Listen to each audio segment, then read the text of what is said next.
새벽 예배의 자리로 나오신 모든 성도님들을 주님의 이름으로 환영하며 축복합니다. 다 함께 사도신경 낭독하심으로 신앙 고백 드리겠습니다. 전능하사 천지를 만드신 하나님 아버지를 내가 믿사오며 그 외아들 우리 주 예수 그리스도를 믿사오니 이는 성령으로 잉태하사 동정녀 마리아에게 나시고 본디오 빌라도에게 고난을 받으사 십자가에 못 박혀 죽으시고 장사한 지 사흘 만에 죽은 자 가운데서 다시 살아나시며 하늘에 오르사 전능하신 하나님 우편에 앉아 계시다가 저리로서 산자와 죽은 자를 심판하러 오시리라. 성령을 믿사오며 거룩한 공예와 성도가 서로 교통하는 것과 죄를 사하여 주시는 것과 몸이 다시 사는 것과 영원히 사는 것을 믿사옵나이다. 아멘. 다 함께 찬송가 263장 이 세상 험하고 찬송하시겠습니다. 찬송가 263장입니다.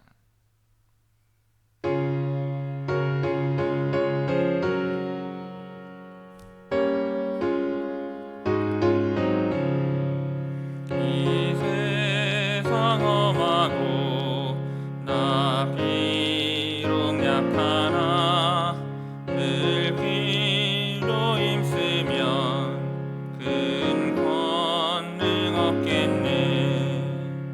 주의 은혜로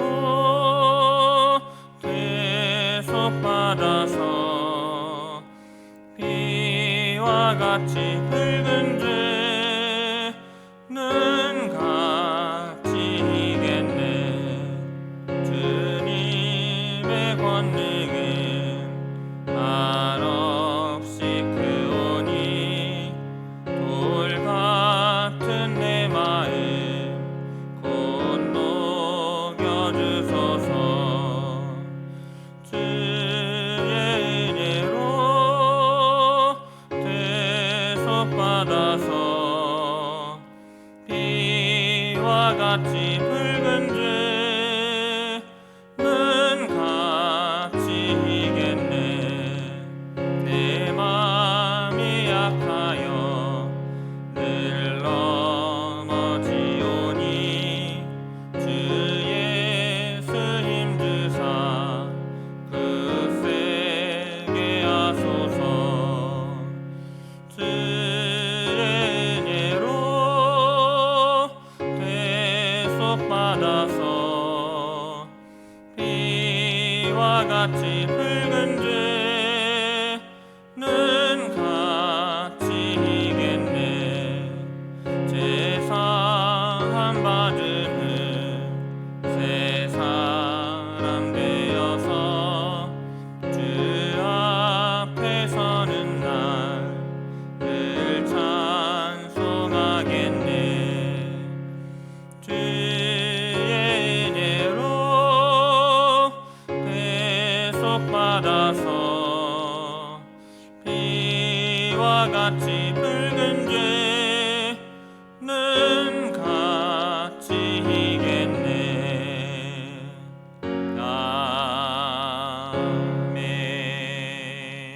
아멘.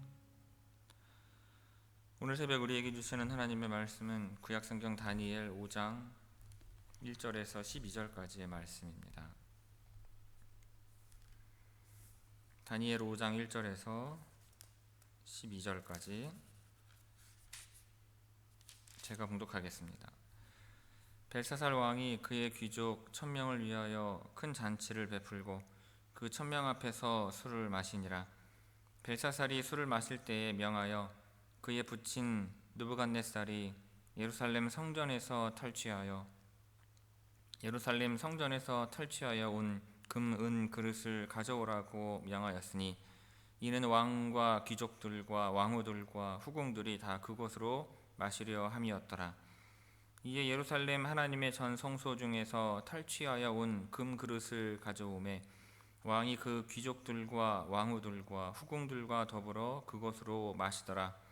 그들이 술을 마시고는 그 금, 은, 구리, 쇠, 나무, 돌로 만든 신들을 찬양하니라.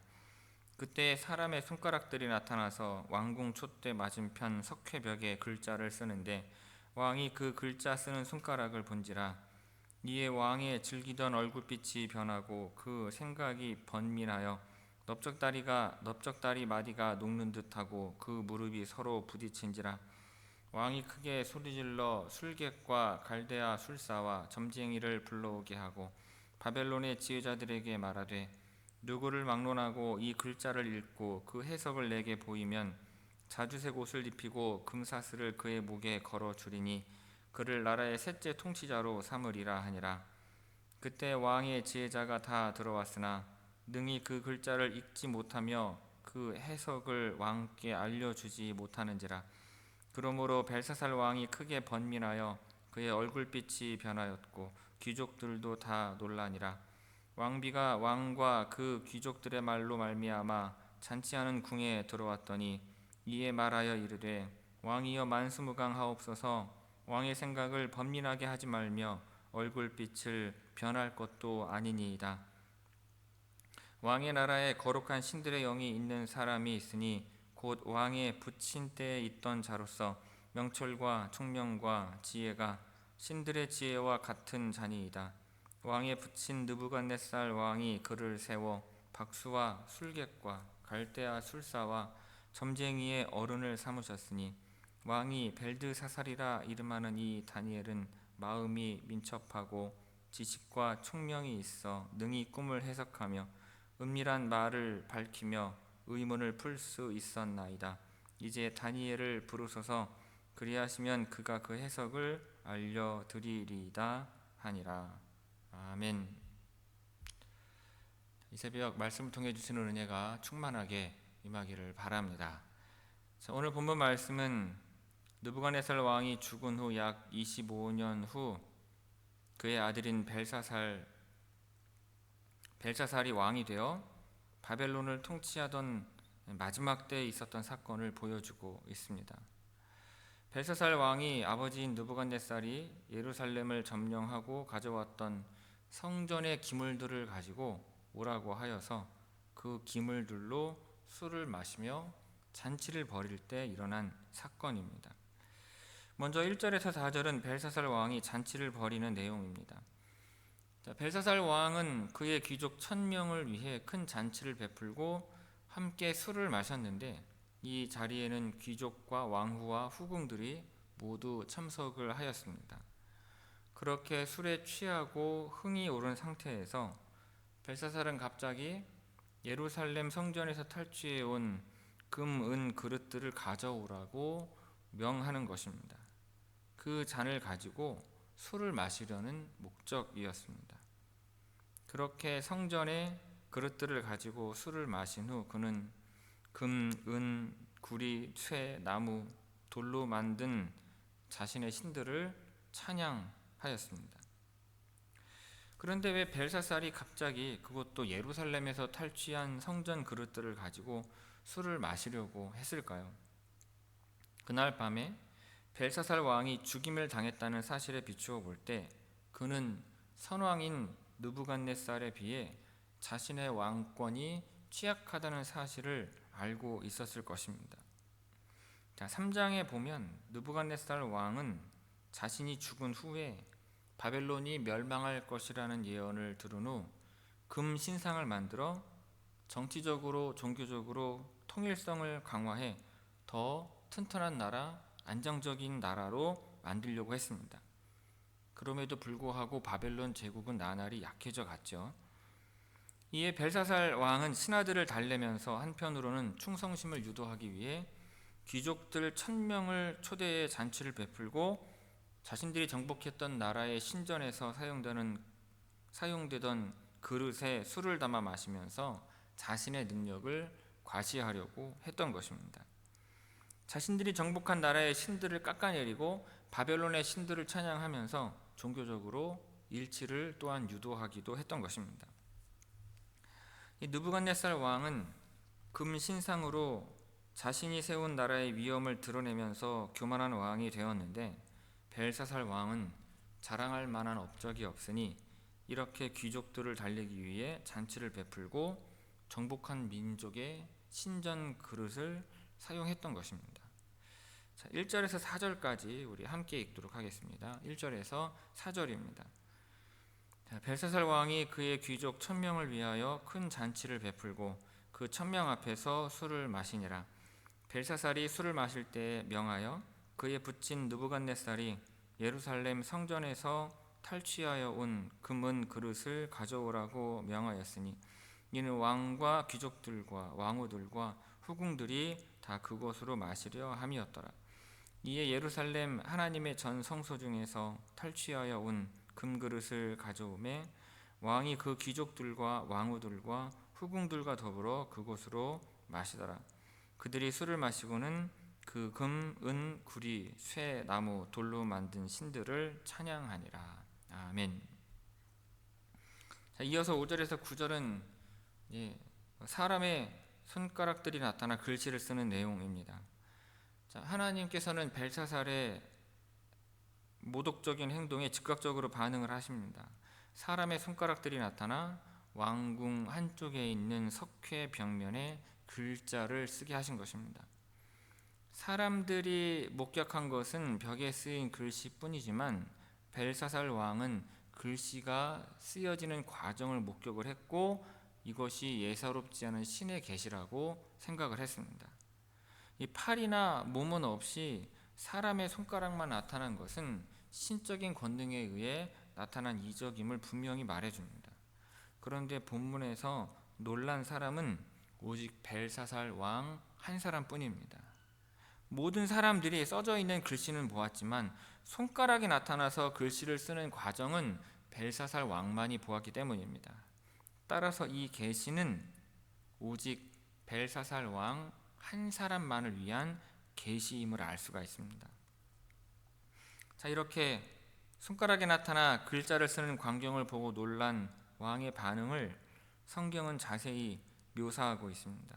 6절 보면 이에 왕의 즐기던 얼굴빛이 변하고 그 생각이 번민하여 넓적다리 마디가 녹는 듯하고 그의 무릎이 서로 부딪힌지라 하였습니다. 자, 벨사살 왕은 글씨를 쓰고 있는 손가락 때문에 크게 놀랐는데 그 이유는 글씨의 내용 때문이 아니라 계시를 전달하는 방법이 놀라운 이적이기 때문이었습니다. 그 방법이 신적인 것이기 때문에 계시의 내용 또한 신적인 것이라는 사실을 부인할 수가 없는 것입니다. 자, 벨사살은 다시 계시를 해석하는 전문가 집단인 술객과 갈대아 술사, 점쟁이 그리고 바벨론의 지혜자들을 불렀습니다. 그리고 누구든지 이 글자를 읽고 해석하면 자주색 옷을 입히고 금 사슬을 목에 걸어주고 나라의 셋째 통치자로 삼겠다는 약속을 합니다. 그렇게 글씨의 의미를 해석하기 위해 왕의 지혜자들이 소집되었으나 그들은 그 글씨의 뜻을 아무도 알아내지 못합니다. 학자들이 해석하지 못한 이유는 아마도 약식으로 나열되어 있기 때문이고 또 단어들만으로는 그 뜻을 알 수가 없고 문맥이 필요했기 때문일 것입니다. 자, 이에 10절에서 12절은 왕비가 다니엘을 추천하는 내용입니다. 벨사살 왕이 신의 계시라고 여겼던 글자를 해석하는 전문가들이 능히 읽거나 해석하지 못하자 왕비가 왕과 귀족들의 이야기를 전해 듣고는 잔치하는 궁으로 와서 그 문제를 해결하고자 도와줍니다. 근데 여기서 왕비는 왕의 잔치에 참여하지 않았지만 왕의 부름 없이도 왕 앞에 나올 수 있는 위치에 있는 자였던 것 같습니다. 그리고 벨사살 왕의 선대 왕이죠. 느부갓네살 시대에 있었던 일을 기억하고 있다는 점을 고려할 때 이 사람은 벨사살 왕의 왕비라기보다는 왕의 어머니일 가능성이 높습니다. 그렇게 나온 왕비는 그 글자를 해석할 자로 다니엘을 추천해요. 새롭게 왕이 된 벨사살에게 다니엘은 기억하지 못하는 옛 관리 정도였습니다. 그리고 더 이상 왕을 위해서 일하는 신하도 현재는 아니었어요. 이 왕비는 과거 느부갓네살 시대에 활약했던 다니엘에 대해 벨사살 왕에게 이야기를 하여 줍니다. 느부갓네살 왕 시절의 다니엘은 박수장이었지만 벨사살 시대에는 아마도 같은 관직에 있지 않았던 것으로 보여요. 자, 왕비는 왕에게 느부갓네살 왕 시대에 다니엘이 한 일을 말하면서 다니엘을 거룩한 신들의 영이 있는 사람이요 명철과 총명과 지혜가 있어서 신들의 지혜와 같은 자라고 소개를 합니다. 그리고 느부갓네살 왕 때 다니엘이 왕의 꿈을 해석할 수 있었던 이유는 마음이 민첩하고 지식과 총명이 있었기 때문이라고 언급을 합니다. 그렇게 왕비는 과거에 느부갓네살의 꿈을 해석했던 다니엘이라면 그 글자를 무난히 읽고 해석할 수 있으리라고 확신을 합니다. 그래서 이렇게 제안을 해요. 다니엘을 부르소서, 그리하시면 그가 그 해석을 알려드리리이다 라고 한 것입니다. 5절에서 12절까지 우리 함께 읽겠습니다. 5절에서 12절입니다. 그때 사람의 손가락들이 나타나서 왕궁 촛대 맞은편 석회벽에 글자를 쓰는데 왕이 그 글자 쓰는 손가락을 본지라. 이에 왕의 즐기던 얼굴빛이 변하고 그 생각이 번민하여 넓적다리 마디가 녹는 듯하고 그의 무릎이 서로 부딪힌지라. 왕이 크게 소리질러 술객과 갈대아 술사와 점쟁이를 불러오게 하고 바벨론의 지혜자들에게 말하되 누구를 막론하고 이 글자를 읽고 그 해석을 내게 보이면 자주색 옷을 입히고 금 사슬을 그의 목에 걸어 주리니 그를 나라의 셋째 통치자로 삼으리라 하니라. 그때 왕의 지혜자가 다 들어왔으나 능히 그 글자를 읽지 못하며 그 해석을 왕께 알려주지 못하는지라. 그러므로 벨사살 왕이 크게 번민하여 그의 얼굴빛이 변하였고 귀족들도 다 놀라니라. 왕비가 왕과 그 귀족들의 말로 말미암아 잔치하는 궁에 들어왔더니 이에 말하여 이르되 왕이여 만수무강하옵소서. 왕의 생각을 번민하게 하지 말며 얼굴빛을 변할 것도 아니니이다.